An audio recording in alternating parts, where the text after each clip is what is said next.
ಕರ್ತನ ಪರಿಶುದ್ಧ ನಾಮದಲ್ಲಿ ನಿಮ್ಮೆಲ್ಲರಿಗೂ ನನ್ನ ಪ್ರೀತಿಯ ವಂದನೆಗಳನ್ನು ತಿಳಿಸ್ತೀನಿ ಪ್ರಿಯರೇ. ಈ ವಿಡಿಯೋ ಇವತ್ತು ನಾನು ಏನ್ ಪ್ರೆಸೆಂಟ್ ಮಾಡ್ತಾ ಇದ್ದೀನೋ ಒಂದು ಪೋಸ್ಟ್ಗೆ ಆನ್ಸರ್ ರೂಪದಲ್ಲಿ ನಾನು ಇದನ್ನ ಕೊಡ್ತಾ ಇದ್ದೀನಿ. ನಾನು ಏನ್ ವಿಡಿಯೋ ಮಾಡಬೇಕು ಅಂತ ಬಹಳ ಆಲೋಚನೆ ಮಾಡ್ತಿರ್ಬೇಕಾದಾಗ ಈ ಪೋಸ್ಟ್ ನನ್ನ ಕಣ್ಣಿಗೆ ಬಿತ್ತು. ಹಾಗಾಗಿ ಈ ಪೋಸ್ಟ್ ಓದಿದಾಗ ನನಗೆ ಇದರಲ್ಲಿ ಬಹಳ ತಪ್ಪುಗಳಿದೆ ಅನ್ನಿಸ್ತು. ಇದಕ್ಕೆ ಯಾಕೆ ಆನ್ಸರ್ ಮಾಡಬಾರ್ದು ಅನ್ಕೊಂಡು ಈ ತಮ್ನೇಲ್ ನಾನು ರೆಡಿ ಮಾಡಿ ನಿಮ್ ಮುಂದೆ ಇಡ್ತಾ ಇದ್ದೀನಿ. Answer to Sam Peter FB post ಅಂದ್ರೆ ಫೇಸ್ಬುಕ್ ಪೋಸ್ಟ್ ಅಂತ. ಅವ್ರು ಹಾಕೊಂಡಿರೋದಂದ್ರೆ ನಜರೇತಿನ ಯೇಸು ನಾಮ ಬೈಬಲ್ ನಲ್ಲಿ ಯಾಕೆ ಮುಂದುವರಿಸಲಿಲ್ಲ, ಇಂದು ಅದನ್ನು ಉಪಯೋಗಿಸುವುದು ಸರಿಯಾಗಿದೆಯೋ ಅಂತ. ಎ ಬಿಬ್ಲಿಕಲ್ ಆನ್ಸರ್, ನಜರೇತಿನ ಯೇಸು ನಾಮ ಎಂದು ಉಪಯೋಗಿಸುವುದು ತಪ್ಪೇ ಅಂತ. ಹಾಗಾಗಿ ನಾನು ಈಗ ನಿಮಗೆ ಈ ಫೇಸ್ಬುಕ್ ನ ಇದನ್ನ ನಾನು ತೋರಿಸ್ತೀನಿ. ಈ ಫೇಸ್ಬುಕ್ ಅನ್ನು ನೀವು ಗಮನಿಸಿದ್ದೆ ಆದ್ರೆ ಈ ಪೋಸ್ಟ್ ಅನ್ನ ಇಲ್ಲಿ ನಜರೇತ್ ಅನ್ನೋ ಟಾಪಿಕ್ ಮೇಲೆ ಸಂಬಂಧಪಟ್ಟದ ಎಲ್ಲಾ ರೆಫರೆನ್ಸ್ಗಳು ಇಲ್ಲಿದೆ. ನಜರೇತಿನಲ್ಲಿ ಹುಟ್ಟಿದ್ದು, ನಜರೇತಿನಲ್ಲಿಂದ ಬಂದಿದ್ದು, ನಜರೇತನ ಯೇಸು ಅಂತೆಲ್ಲ ಇಲ್ಲಿ ಅನೇಕ ಆ ಟಾಪಿಕ್ ಸಂಬಂಧಪಟ್ಟ ರೆಫರೆನ್ಸ್ಗಳನ್ನ ನೀವು ಇಲ್ಲಿ ನೋಡ್ಬೋದು. ಆದ್ರೆ ನಜರೇತಿನ ಯೇಸು ಅಂತ ಏನಕ್ಕೆ ಕರೀತಾರೆ ಅಂತ ಒಂದು ಚಿಕ್ಕ ಕ್ಲಾರಿಟಿ ಕೊಟ್ಬಿಡ್ತೀನಿ. ಯಾಕಂದ್ರೆ ಏನ್ಷಿಯಂಟ್ ಇಸ್ರೇಲ್ ಅಲ್ಲಿ ಪ್ರತಿಯೊಬ್ಬರನ್ನ ತನ್ನ ಊರಿಂದ ಕರೆಯೋದು ಬಹಳ ಅಭ್ಯಾಸ ಇರುವಂತ ವಿಷಯ. ಉದಾಹರಣೆಗೆ ಅರಮೇತ್ಯ ಯೋಸೇಫನು, ಇಸ್ಕರೇತ್ ಯೂದನು, ನಂತರ ಮ್ಯಾಗ್ಡಲಿನ್ ಮೇರಿ, ನಂತರ ನಾವು ಗಮನಿಸಿದ್ದೆ ಆದ್ರೆ ತಿಷ್ಬಿಯನಾದ ಏಲಿಯಾ, ಮತ್ತೆ ಸಿರಿಯನ್ ಸೈಮನ್. ಯೇಸು ಪ್ರಭುವರು ಸಿಲುಬೆ ಹೊತ್ಕೊಂಡು ಹೋಗ್ತಿರ್ಬೇಕಾದಾಗ ಆತನು ಸಹಾಯ ಮಾಡಿದ್ದು. ಅವ್ರವ್ರ ಊರನ್ನಿಟ್ಟು ಆ ವ್ಯಕ್ತಿಯನ್ನ ಕರೆಯೋದು ಅಭ್ಯಾಸ. ಅದೇ ರೀತಿಯಾಗಿ ಯೇಸು ಕ್ರಿಸ್ತನನ್ನು ಸಹ ನಜರೇತಿನ ಯೇಸು ಅಂತ ಕರೆಯೋದು ಬಹಳ ಅದು ಉಪಯೋಗಿಸಲ್ಪಡುವಂತದ್ದು, ಅಲ್ಲಿ ಅಭ್ಯಾಸ ಇರುವಂತದ್ದು. ಏತಕ್ಕಂಗ್ ಕರೀತಾರೆ ಅಂದ್ರೆ ಅಷ್ಟೂ ಜನ ಯೇಸು ಇರ್ಬೇಕಾದಾಗ ಈ ಯೇಸು ಯಾರು ಅನ್ನೋದನ್ನ ಡಿಸ್ಟಿಂಕ್ಷನ್ ಆಗಿ ವಿಭಿನ್ನವಾಗಿ ಅದನ್ನ ತೋರಿಸ್ಕೊಡ್ತಾರೆ. ಅಂದ್ರೆ ಯೇಸುವಿನ ಕುರಿತು ನಾವು ಓದುವಾಗ ಬೈಬಲ್ ಅಲ್ಲಿ ಅನೇಕ ಯೇಸು ಇದ್ದಾರೆ. ಆ ಯೇಸು ಅಲ್ಲಿ ನಾವು ಗಮನಿಸದೆ ಆದ್ರೆ ಇಲ್ಲಿ ನೀವು ನೋಡಬಹುದು, ಲೂಕನ ಸುವಾರ್ತೆ 3:29 ಜೀಸಸ್ ಸನ್ ಆಫ್ ಎಲಿಯಾಜರ್ ಅಂತ ಒಬ್ಬ ಬರ್ತಾನೆ.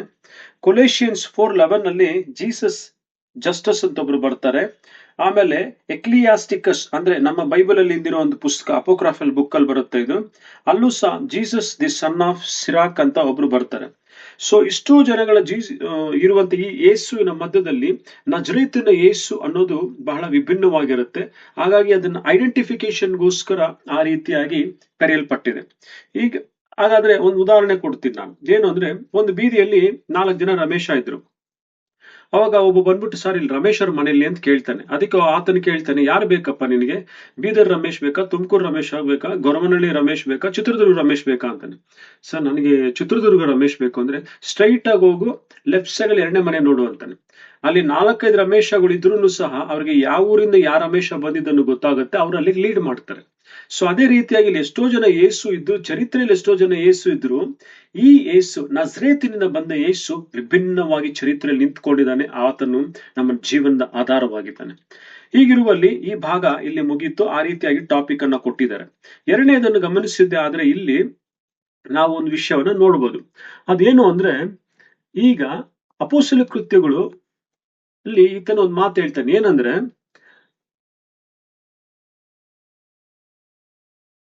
ಅಪೊಸ್ತಲ ಕೃತ್ಯಗಳು 6ನೇ ಅಧ್ಯಾಯದ 14, 10:38, 22:8, 26:9 ನಜರೇತಿಗೆ ಸಂಬಂಧಪಟ್ಟ ಕರ್ತನನ್ನು ಗುರುತಿಸಿ ಬರೆಯಲಾಗಿದೆ ಅಂತ ಹೇಳ್ತಾರೆ.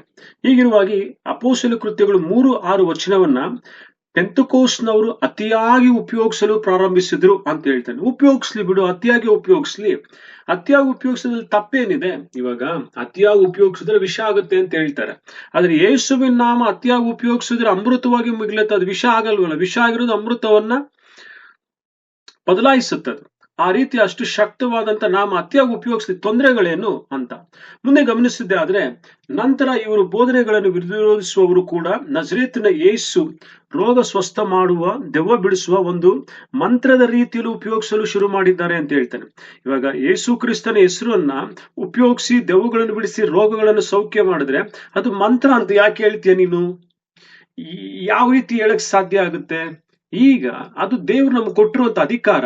ಎಲ್ಲ ನಾಮಕ್ಕಿಂತ ಮೇಲಾದ ನಾಮ, ನಾಮದಲ್ಲಿ ರಕ್ಷಣೆ ಇದೆ, ನಾಮದಲ್ಲಿ ರೋಗ ಸೌಖ್ಯ ಇದೆ, ನಾಮದಲ್ಲಿ ಬಿಡುಗಡೆ ಇದೆ, ನಾಮದಲ್ಲಿ ಎಲ್ಲ ರೀತಿಯಾಗಿ ಬಿಡುಗಡೆಗಳು ಇರ್ಬೇಕಾದಾಗ ಅದನ್ನು ಉಪಯೋಗಿಸುವಾಗ ಮಂತ್ರ ಅಂತ ಏನು ಕೇಳ್ತೀಯ ಬ್ರದರ್ ನೀನು? ಯಾಕೆ ಈ ರೀತಿಯಾದಂತ ಕಿಂಡಲ್ನ ಮಾತು ನೀವು ಉಪಯೋಗಿಸ್ತೀರಾ ಮಂತ್ರ ಅಂತ? ಇಲ್ವಲ್ಲ, ಅವ್ರು ಅಥಾರಿಟಿನ ಉಪಯೋಗಿಸ್ತಾ ಇದಾರೆ. ಅದ್ ನಿಮ್ಗೆ ಅಂಗೀಕರಿಸಕ್ಕಾಗಿಲ್ಲ ಅಂದ್ರೆ ಮೌನವಾಗಿರಿ. ಅದು ಆದ್ರೆ ಇಲ್ಲಿ ನಜರೇತಿನ ಯೇಸು ಕ್ರಿಸ್ತು ಎಂದು ಬರೆಯಲಾಗಿದೆ, ಆದರೆ ಇವರುಗಳು ನಜರೇತಿನ ಯೇಸು ನಾಮ ಎಂದು ತಮ್ಮದೇ ವಿಧಾನದಲ್ಲಿ ಉಪಯೋಗಿಸುವವರಾಗಿದ್ದಾರೆ ಅಂತ ಹೇಳ್ತಾನೆ. ತಮ್ಮದೇ ವಿಧಾನದಲ್ಲಿ ಅಂದ್ರೆ ನಜರೇತಿನ ಯೇಸು ಕ್ರಿಸ್ತನ ಅಂತ ಉಪಯೋಗಿಸ್ಬೋದಂತೆ, ಅದೇ ನಜರೇತಿನ ಯೇಸು ನಾಮ ಅಂತ ಉಪಯೋಗಿಸ್ಬಾರ್ದಂತೆ. ಅಂದ್ರೆ ನಜರೇತಿನ ಯೇಸು ನಾಮ ಅಂತ ಉಪಯೋಗಿಸಿದ್ರೆ ಪ್ರಾಬ್ಲಮ್ ಏನು, ಏನಾಗ್ಬಿಡುತ್ತೆ? ಅದರಲ್ಲಿ ಅಂತ ಒಂದು ಬಿಬ್ಲಿಕಲ್ ಎರರ್ ಏನಿದೆ, ಅಂತ ಡಾಕ್ಟ್ರಿನಲ್ ಎರರ್ ಏನಿದೆ, ನನ್ಗಂತೂ ಏನು ಕಾಣ್ತಾ ಇಲ್ಲ. ಆಕ್ಟ್ಸ್ 4:10 ಸಹ ಯೇಸುವಿನ ಈ ನಜರೇತಿನ ಯೇಸು ಅಂತ ಅಲ್ಲಿ ಬರೆಯಲಾಗಿದೆ ಅಂತ ಹೇಳ್ತಾರೆ. ಆದ್ರೆ ಕೆಲವರು ಕೇವಲ ಯೇಸು ಹೆಸರನ್ನು ತಮ್ಮ ಸಿದ್ಧಾಂತಕ್ಕಾಗಿ ಅನುಕೂಲವಾಗುವಂತೆ ಉಪಯೋಗಿಸುವವರಾಗಿದ್ದಾರೆ ಅಂತ ಹೇಳ್ತಾರೆ. ಆದ್ರೆ ಈ ವ್ಯಕ್ತಿಯ ಒಂದು ವಿಷಯ ಏನು ಅಂದ್ರೆ, ನಜರೇತಿನ ಯೇಸು ನಾಮ ಅನ್ನೋದನ್ನ ಉಪಯೋಗಿಸಬಾರ್ದಂತೆ. ಅದು ಉಪಯೋಗಿಸಿದ್ರೆ ಅವ್ರದೇ ಆದಂತ ವಿಧಾನದಲ್ಲಿ ಉಪಯೋಗಿಸ್ತಾರಂತೆ. ಆದ್ರೆ ಇಲ್ಲಿ ನೀವು ಗಮನಿಸಬೇಕಾದ ಒಂದು ಇಂಟ್ರೆಸ್ಟಿಂಗ್ ವಿಷಯ ಇದೆ ಪ್ರಿಯರೇ, ಏನ್ ಗೊತ್ತಾ? ಈ ರೆಫರೆನ್ಸ್ ನ ಗಮನಿಸಿ. 22:8 ಅಪೊಸ್ತಲ ಕಾರ್ಯಗಳ, 26:9 ಅಪೊಸ್ತಲ ಕಾರ್ಯಗಳನ್ನ ಇವರೇ ಕೋಟ್ ಮಾಡಿದ್ದಾರೆ. ಅದರಲ್ಲೂ ನಜರೇತನ ಕುರಿತು ಆದಂತ ಒಂದು ರೆಫರೆನ್ಸ್ ಇದೆ. ಆ ರೆಫರೆನ್ಸ್ ಏನ್ ಹೇಳುತ್ತೆ ಗೊತ್ತಾ? ಮೊದಲನೇದಾಗಿ ನೋಡಿ, 26:9 ಉಪಯೋಗಿಸಿರುವ ಹೆಸರು ಅದು ಪೌಲನು ಸಾಕ್ಷಿಯಾಗಿ ಅಲ್ಲಿ ತನ್ನ ಬಾಯಿಂದ ಉಪಯೋಗಿಸ್ತಾನೆ. 22:8 ಏನಿದೆ ಗೊತ್ತಾ? ಸೌಲನು ಕೇಳ್ತಾನೆ, ಸ್ವಾಮಿ ನೀವು ಯಾರು ಅಂತ ಹೇಳ್ತಾನೆ. ನೀನು ಹಿಂಸಿಸುತ್ತಿರುವ ನಜರೇತಿನ ಯೇಸು ಅಂತ ಹೇಳ್ತಾನೆ. ಐ ಆಮ್ ಜೀಸಸ್ ಆಫ್ ನಜರೇತ್ ಅಂತ ಹೇಳ್ತಾನೆ. ಇವಾಗ ಯೇಸು ಸ್ವಾಮಿನೇ ಜೀಸಸ್ ಆಫ್ ನಜರೇತ್ ಅಂತ ತನ್ನ ಬಾಯಿಂದ ಸಂಬೋಧನೆ ಮಾಡ್ತಿರ್ಬೇಕಾದಾಗ, ತಾನೇ ಆ ವಿಷಯವನ್ನ ತಾನು ಆ ರೀತಿಯಾಗಿದ್ದೇನೆ ಅಂತ ಪರಿಚಯ ಮಾಡಿಕೊಳ್ಳುವಾಗ, ನಾನು ನಜರೇತಿನ ಯೇಸುವಿನ ನಾಮದಲ್ಲಿ ನಾನು ರೋಗ ಸೌಖ್ಯ ಮಾಡ್ತೇನೆ ಅನ್ನೋದ್ರಲ್ಲಿ ತಪ್ಪೇನಿದೆ? ತಪ್ಪೇನು ಕಂಡು ಬರ್ತಾ ಇಲ್ಲ. ಒಂದು ವೇಳೆ ಸೌಲನು ಸ್ವಾಮಿ ನೀವ್ ಯಾರು ಅಂತ ಕೇಳಿದ್ದಾಗ ಆತನು ನಾನು ನಜರೇನಾದ ಯೇಸು ಕ್ರಿಸ್ತನು ಅಂತ ಹೇಳಿರ್ಬೋದಲ್ಲ, ಏತಕ್ಕಾಗಿ ಸೌಲನಿಗೆ ನಜರೇನಾದ ಯೇಸು ಅಂತ ಸಂಬೋಧನೆ ಮಾಡ್ಕೊಂಡ? ಅಂದ್ರೆ ದೇವ್ರು ಮರ್ತೋದ ಅಂತನ, ಇಲ್ಲ ಯಾರಾದ್ರೂ ಹೇಳ್ಕೊಡ್ಬೇಕಾಗಿತ್ತ? ಇಲ್ವಲ್ಲ, ಅದು ತನ್ನ ಹೆಸರು, ತನ್ನ ಹೆಸರನ್ನ ತಾನು ಹಾಗೆಯೇ ಸಂಬೋಧನೆ ಮಾಡಿಕೊಂಡ. ಅದೇ ರೀತಿಯಾಗಿ ಯೇಸು ಸ್ವಾಮಿಯೇ ಖುದ್ದಾಗಿ ಹೇಳ್ಕೊಂಡಿರ್ಬೇಕಾದಾಗ ನಿಮ್ಗೇನ್ ನೋವು? ಇಪ್ಪ ನಜರೇನ ಯೇಸುವಿನ ನಾಮದಲ್ಲಿ ಅಂತ ನಾನು ಪ್ರಾರ್ಥನೆ ಮಾಡಿದ್ರೆ ನೋವೇನಿದೆ? ನೋವೇನು ಇಲ್ವಲ್ಲ. ಅದರಲ್ಲಿ ಯೇಸುನೇ ಅದು ನಮಗೆ ಬೇಕಾದಂತ ಅಥಾರಿಟಿಯನ್ನ ಕೊಟ್ಟಿದ್ದಾರೆ. ನೆಕ್ಸ್ಟ್ ನಾವು ಗಮನಿಸಿದ್ದೆ ಆದ್ರೆ, ಆದ್ದರಿಂದ ಇಂದು ನಜರೇತಿನ ಯೇಸು ನಾಮ ನಮಗೆ ಅನ್ವಯ ಆಗುತ್ತಾ ಎನ್ನುವ ಪ್ರಶ್ನೆ, ಉತ್ತರ ಖಂಡಿತವಾಗಿಯೂ ಇಲ್ಲ ಅಂತ ಹೇಳ್ತಾರೆ. ಹಾಗಾಗಿ ಮತ್ತೆ ವ್ಯಕ್ತಿ ಕೇಳ್ತಾನೆ, ಈ ಹೆಸರು ನಮ್ಗೆ ಅನ್ವಯ ಆಗುತ್ತಾ ಅಂತ ಕೇಳ್ತಾರೆ. ಮತ್ತೆ ಉತ್ತರನೇ ಹೇಳ್ತಾರೆ ಇಲ್ಲ ಅಂತ ಹೇಳ್ತಾರೆ. ನಾನು ಹೇಳ್ತೀನಿ, ಯಾಕೆ ಅನ್ವಯ ಆಗಲ್ಲ? ನೀವು ಉತ್ತರನೇ ಸರಿ ಇಲ್ಲ, ನೀವು ಉತ್ತರ ರಾಂಗ್. ನಮಗ್ ಅನ್ವಯ ಆಗತ್ತೆ, ಯಾಕಾಗಲ್ಲ? ಮತ್ತೆ ವ್ಯಕ್ತಿ ಹೇಳ್ತಾನೆ, ಇಂದು ನಾವು ಲೋಕಲ್ ಜೀಸಸ್ ನಂಬಿಲ್ಲ, ಆ ಹೆಸರನ್ನು ಪ್ರಚಾರ ಮಾಡುತ್ತಿಲ್ಲ ಅಂತ ಹೇಳ್ತಾರೆ. ಲೋಕಲ್ ಜೀಸಸ್ ನಂಬಿಲ್ಲಂತೆ. ಲೋಕಲ್ ಜೀಸಸ್ ಅನ್ನೋದೇನದು? ಲೋಕಲ್ ಜೀಸಸ್ ಅನ್ನೋದಲ್ಲ ಇಲ್ಲಿರೋದು. ಇಲ್ಲಿ ಗಮನಿಸಬೇಕಾಗಿರೋದು, ಈ ಲೋಕಲ್ ಜೀಸಸ್ ಈಗ ಯೂನಿವರ್ಸಲ್ ಆಗಿರೋದು. ಅಂದ್ರೆ ಯೂನಿವರ್ಸಲ್ ಅಂದ್ರೆ ಹೇಗೆ? ಈಗ ಉದಾಹರಣೆಯಾಗಿ ಹಿಂಗೊಂದು ಎಕ್ಸಾಂಪಲ್ ಕೊಡ್ತೀನಿ. ಬಂಗಾರಪಳ್ಳಿ ಮಾವಿನ ಹಣ್ಣು ನಮ್ಗೆಲ್ರಿಗೂ ಗೊತ್ತು. ಈ ಬಂಗಾರಪಳ್ಳಿ ಮಾವಿನ ಹಣ್ಣನ್ನ ಮೇಲೆ ನೀವು ಸ್ಕ್ರೀನ್ ಮೇಲೆ ನೋಡ್ಬೋದು. ಅದು ಎಕ್ಸ್ಪೋರ್ಟ್ ಮಾಡ್ತಾರೆ. ಎಲ್ಲಿಗೆ? ವಿದೇಶಕ್ಕೆ. ಎಲ್ಲೆಲ್ಲಿ ಎಕ್ಸ್ಪೋರ್ಟ್ ಮಾಡ್ತಾರೆ ಅಂತ ನಾವು ಗಮನಿಸಿದ್ದೆ ಆದ್ರೆ, US ಮಾಡ್ತಾರೆ, ಮಲೇಷಿಯಾಗ್ ಮಾಡ್ತಾರೆ, ಸಿಂಗಾಪುರ್ ಮಾಡ್ತಾರೆ, Middle East, Bangladesh, Oman, Kuwait, Bahrain, Qatar ಮಾಡ್ತಾರೆ. ಇಷ್ಟು ಪ್ಲೇಸ್ಗೆ ಏನ್ ಮಾಡ್ತಾರೆ? ಎಕ್ಸ್ಪೋರ್ಟ್ ಆಗುತ್ತೆ. ಅದೇ ಇದು ಬೆಳೆದಿದ್ದೆಲ್ಲಿ? ಕರ್ನೂಲಲ್ಲಿ, ಬಂಗಾರಪಳ್ಳಿಯಲ್ಲಿ. ಫಸ್ಟ್ ಅದು ಲೋಕಲ್ ಅಲ್ಲಿ ಫೇಮಸ್ ಆದಾಗ ಅದು ಕೀರ್ತಿ ಹರಡಿ ಹರಡಿ ಹರಡಿ ಈಗ ವಿದೇಶಕ್ಕೆ ಹೋಗ್ತಾ ಇದೆ. ಲೋಕಲ್ ಆಗದೆ ಇದ್ದಾಗ ಯೂನಿವರ್ಸಲ್ ಹೆಂಗಾಗುತ್ತೆ? ಡೈರೆಕ್ಟ್ ಆಗಿ ಯೂನಿವರ್ಸಲ್ ಹೋಗಿ ಬಿದ್ದುಬಿಡುತ್ತಾ ಅದು? ಇಲ್ಲ. ಅದೇ ರೀತಿಯಾಗಿ ಯೇಸು ಸ್ವಾಮಿನೂ ಸಹ ಲೋಕಲ್ ಆಗಿದ್ದ. ಹೇಗೆ? ನಾವು ಗಮನಿಸಿದ್ರೆ ಮತ್ತಾಯನ ಬರೆದ ಸುವಾರ್ತೆ 15ನೇ ಅಧ್ಯಾಯ 24 ಹೇಳುತ್ತೆ, I have come to the lost sheep of the house of Israel ಅಂತ ಹೇಳ್ತಾನೆ. ಕಳೆದು ಹೋಗಿರುವ ಕುರಿಗಳಾಗಿರುವಂತ ಇಸ್ರಾಯೇಲ್ ಮನೆತನದವರಿಗೆ ಮಾತ್ರನೇ ನಾನು ಬಂದಿರೋದು ಅಂತ ಹೇಳ್ತಾನೆ. ಅವಾಗ ತಾನು ಲೋಕಲ್ ಆಗಿ ಸ್ಟಾರ್ಟ್ ಮಾಡಿದ್ದು, ತದನಂತರ ಯೂನಿವರ್ಸಲ್ ಆಗಿ ಆಗ್ತಾನೆ. ನಾವು ಲೋಕಲ್ ಜೀಸಸ್ ನ ಬಿಟ್ಬಿಟ್ರೆ ಹೆಂಗೆ? ಲೋಕಲ್ ಜೀಸಸ್ ನ ಬಿಟ್ಬಿಟ್ರೆ ಇಂಟರ್ನ್ಯಾಷನಲ್ ಜೀಸಸ್ ಹೆಂಗ್ ಬರ್ತಾನೆ ಸ್ವಾಮಿ ನಿನ್ಗೆ? ಫಸ್ಟ್ ಲೋಕಲ್ ಇಂದಾನೆ ಸ್ಟಾರ್ಟ್ ಆಗ್ಬೇಕಲ್ವಾ? ಇದು ಯಾವ್ದು ಉಚಿತನ ಇದು? ಇಂದು ನಾವು ಲೋಕಲ್ ಜೀಸಸ್ ನಂಬಿಲ್ಲ ಅನ್ನೋದ್ರಲ್ಲಿ ಒಂದು ಚೂರು ಲಾಜಿಕ್ ಇಲ್ಲ, ಒಂದು ಚೂರು ಕ್ಯಾಲ್ಕುಲೇಷನ್ ಇಲ್ಲ. ಯಾವ ಪ್ರಶ್ನೆ ಸ್ವಾಮಿ ನೀನು ಕೊಟ್ಟಿದ್ಯಾ ಇಲ್ಲಿ? ಅರ್ಥನೇ ಆಗ್ತಿಲ್ಲ ನನಗೆ. ಮತ್ತೆ ಇನ್ನೊಂದು ಎಕ್ಸಾಂಪಲ್ ಕೊಡ್ತಾರೆ ಪ್ರಿಯರೇ, ಮೇಲೆ ಗಮನಿಸಿ ಸ್ಕ್ರೀನ್ ಮೇಲೆ. ನಾವು ಹೊರದೇಶಕ್ಕೆ ಹೋದಾಗ ಇಂಡಿಯನ್ಸ್ ಅಂತ ಗುರುತಿಸುತ್ತಾರೆ ಹೊರತು ನಮ್ಮ ಹುಟ್ಟೂರು ಅಥವಾ ಬೆಳೆದು ಬಂದ ಊರಿನಿಂದ ಗುರುತಿಸುವುದಿಲ್ಲ ಅಂತ ಹೇಳ್ತಾರೆ. ಸರಿ, ಹೊರಗಡೆ ನಾನು ಈಗ ಇಂಡಿಯನ್ ಆಗಿ ಹೋದೆ, ಇಲ್ಲಿಗೆ ಅಮೆರಿಕಾದಲ್ಲಿ. ಅವ್ರು ನನ್ನ ನೋಡಿದ್ರು, ಇಂಡಿಯನ್ ಅಂತ ಹೇಳಿದ್ರು. ಯಾರಾದ್ರೂ ಪರಿಚಯ ಇರೋರು ಏನ್ ಮಾಡಿದ್ರು, ಓಕೆ ನೀನು ಇಂಡಿಯನ್ ಅಂದ್ರು. ಹೌದು. ಇನ್ ಇಂಡಿಯಾ ವೇರ್ ಅಂತ ಕೇಳ್ತಾರೆ. ನಾನು ಕರ್ನಾಟಕ ಅಂತ ಹೇಳ್ತಾರೆ. ಇನ್ನೂ ಕರ್ನಾಟಕ ಪ್ಲೇಸ್, ಕರ್ನಾಟಕ ವೇರ್ ಅಂತ ಹೇಳ್ತಾರೆ. ಬ್ಯಾಂಗ್ಳೂರ್ ಸಿಟಿ ಇದ್ರು, Bangalore city I know that ಅಂತ ಹೇಳ್ತಾರೆ. ಗುರುತಿರೋರು ಫಸ್ಟ್ ನಾನು ಲೋಕಲ್ ಇಲ್ಲ ಅಂತ ಕೇಳ್ತಾರೆ. ಇಂಡಿಯನ್ ಆದಾಗ ಬರೀ ನಾನು ಇಂಡಿಯಾನಲ್ಲೇ ಇರಲ್ಲ, ನನ್ನ ಒಂದು ಮೂಲ ಒಂದು ಇರುತ್ತೆ, ಅದೇ ಇಂಡಿಯನ್ ಅಂತ ಇರುತ್ತೆ ನಾನು. ಅದೇ ರೀತಿಯಾಗಿ ಸ್ವಾಮಿ ಯೂನಿವರ್ಸಲ್ ಆದ್ರೂ ಸಹ ಆತನ ಮೂಲ ಲೋಕಲ್ ಇಂದಾನೇ ಸ್ಟಾರ್ಟ್ ಆಗುತ್ತೆ ಅಲ್ವಾ? ಅಷ್ಟೂ ನಮಗ್ ಗೊತ್ತಾಗಲ್ಲ. ನೆಕ್ಸ್ಟ್ ನಾವು ಗಮನಿಸಿದ್ರೆ, ಹೀಗೆ ಕರ್ತನನ್ನು ಒಂದು ಸ್ಥಳ ಪ್ರದೇಶಕ್ಕೆ ಅನುಗುಣವಾಗಿ ಹೇಳುವುದರಿಂದ ಅಲ್ಲಿ ಫಾರಿನ್ ದೇವರೆಂದು ಮತ್ತು ನಮ್ಮ ಇತಿಹಾಸ 2000 ವರ್ಷ ಮಾತ್ರ ಎಂದು ನಿಂದಿಸುವರಾಗಿದ್ದಾರೆ ಅಂತ ಹೇಳ್ತಾನೆ. ಹಾಗಾಗಿ ಇವಾಗ ಯೇಸು ಸ್ವಾಮಿನ ನಾನು ಬರೀ ನಜರೇತಿನ ಯೇಸು ಅಂತ ಹೇಳ್ಬಿಟ್ರೆ ಆತನು ಫಾರಿನ್ ದೇವ್ರಂತ ಅವ್ರು ಹೆಂಗ್ ನಿರೂಪಿಸ್ಬಿಡ್ತಾರೆ? ಇವಾಗ ನಮ್ ಪಕ್ಕದ ಮನೇಲಿ ಇದಾರೆ, ಅವ್ರು ಬೈಬಲೇ ಓದಿಲ್ಲ. ನಿಮ್ ದೇವ್ರು ಫಾರಿನ್ ದೇವ್ರಯ್ಯ ಅಂತ ಹೇಳ್ತಾರೆ. ಫಾರಿನ್ ದೇವ್ರಂತ ಹೇಳಿದ್ರೆ ಅವ್ರಿಗೇನಾದ್ರೂ ಗೊತ್ತಾಗುತ್ತಾ ಇವರು ನಜರೇತಿನಿಂದ ಬಂದಿರುವಂತ ಯೇಸು ಅಂತ? ಯಾರು ಫಾರಿನ್ ದೇವ್ರಂತ ಸಂಬೋಧನೆ ಮಾಡ್ತಾರೆ ಗೊತ್ತಾ? ಯೇಸು ಸ್ವಾಮಿ ನಜರೇತಿನಿಂದ ಬಂದಿರೋದು ಅವ್ರಿಗೆ ಗೊತ್ತೇ ಇರಲ್ಲ. ಆ ಲೋಕಲ್ ಪದಾನೇ ಅವ್ರು ಉಪಯೋಗಿಸಿರಲ್ಲ. ಅವ್ರಿಗೆ ಗೊತ್ತಿರೋದೊಂದೇ ಇಸ್ರೇಲ್ ಇಂದ ಬಂದಿದ್ದಾನೆ, ಬೆತ್ಲೆಹೇಮಲ್ಲಿ ಬಂದಿರ್ತಾನೆ ಅಂತ. ನಜರೇತಿನ ಯೇಸು ಅಂತ ಅವ್ರಿಗೆ ಗೊತ್ತಿರಲ್ಲ. ಯಾರು ಬೈಬಲ್ ಚೆನ್ನಾಗಿ ಓದಿರ್ತಾರೋ ಅವ್ರಿಗೆ ಮಾತ್ರ ಗೊತ್ತಿರುತ್ತೆ. ಇವಾಗ ನಜರೇತಿನ ಯೇಸು ಅಂತ ಗೊತ್ತಿದ್ರು ಗೊತ್ತಿಲ್ಲದೆ ಇದ್ರು ಜನ ನಮ್ ಯೇಸು ಸ್ವಾಮಿನ ಫಾರಿನ್ ದೇವ್ರು ಅಂತ ಕರೀತಿಲ್ವಾ? ಹಾಗಾಗಿ ಈ ವಿಷಯ ಗೊತ್ತಿದ್ರು ಗೊತ್ತಿಲ್ಲ ಅದನ್ನು ಸಹ ನಿಮ್ ದೇವ್ರು ಬರೀ 2000 ವರ್ಷದವನೇ ಅಂತ ದೂಷಿಸ್ತಾ ಇಲ್ವಾ? ಇದ್ರಲ್ಲಿ ಯಾವ್ದು ಹೊಸ್ತನ ಇದೆ ಅಂತ ತಗೊಬಂದು ಲಿಂಕ್ ಮಾಡ್ತಾ ಇದ್ರ ಸ್ವಾಮಿ. ಜನ ಎಂದಿಗೂ ಸಹ ಯೇಸು ಸ್ವಾಮಿನ ಫಾರಿನ್ ದೇವ್ರಂತಾನೆ ಕಿಂಡ್ಲು ಮಾಡು, ಅಮೆರಿಕ ದೇವ್ರಂತಾರೆ, ಕೆಲವೊಮ್ಮೆ ಬ್ರಿಟನ್ ದೇವ್ರಂತಾರೆ. ಯಾವ್ದಕ್ಕೆ ಈಗ ಸೀಮಿತ ಮಾಡ್ತೀಯ ನೀನು? ಹಾಗಾಗಿ ಈ ಲಾಜಿಕ್ ಹೊಡಿಯಲ್ವಾ ನಿನಗೆ? ನಾವಾದರೂ ಆದಿಯಲ್ಲಿ ವಾಕ್ಯವಾಗಿರುವ ಆತನು, ದೇವರಾಗಿರುವ ಆತನು, ದೇವರೊಂದಿಗಿರುವ ಆತನು, ಶರೀರಧಾರಿಯಾಗಿ ಬಂದಾತನನ್ನು ಪ್ರಚುರಪಡಿಸುವರಾಗಿರುವಾಗ ಕರ್ತನನ್ನು ಒಂದು ಪ್ರದೇಶಕ್ಕೆ ಸೀಮಿತ ಮಾಡುವುದು ಸರಿಯಲ್ಲ ಅಂತ. ಯಾರು ಸೀಮಿತ ಮಾಡ್ತಾರೆ? ಇವಾಗ ಲೋಕಲ್ ದೇವರೇ ಅಲ್ಲಿ ಒಂದು ಪ್ಲೇಸ್ ಬಂದು ಜನ್ಮ ತಾಳ್ತಾನೆ ಅಂದ್ರೆ ಆತನು ಆದಿಯಲ್ಲಿದ್ದಾಗ್ಲೇ ಇದ್ದ ದೇವರು. ಆತನು ಲೋಗೋಸ್ ಆಗಿದ್ದ, ಎಲ್ಲ ರೀತಿಯಲ್ಲೂ ಸಹ ಆತನ ಸ್ವಾಧೀನದಲ್ಲಿ ಇದ್ದಿದ್ದೇ ತಾನೆ. ನಾವ್ ಯಾರು ಮಾಡ್ತಾ ಇಲ್ವಲ್ಲ?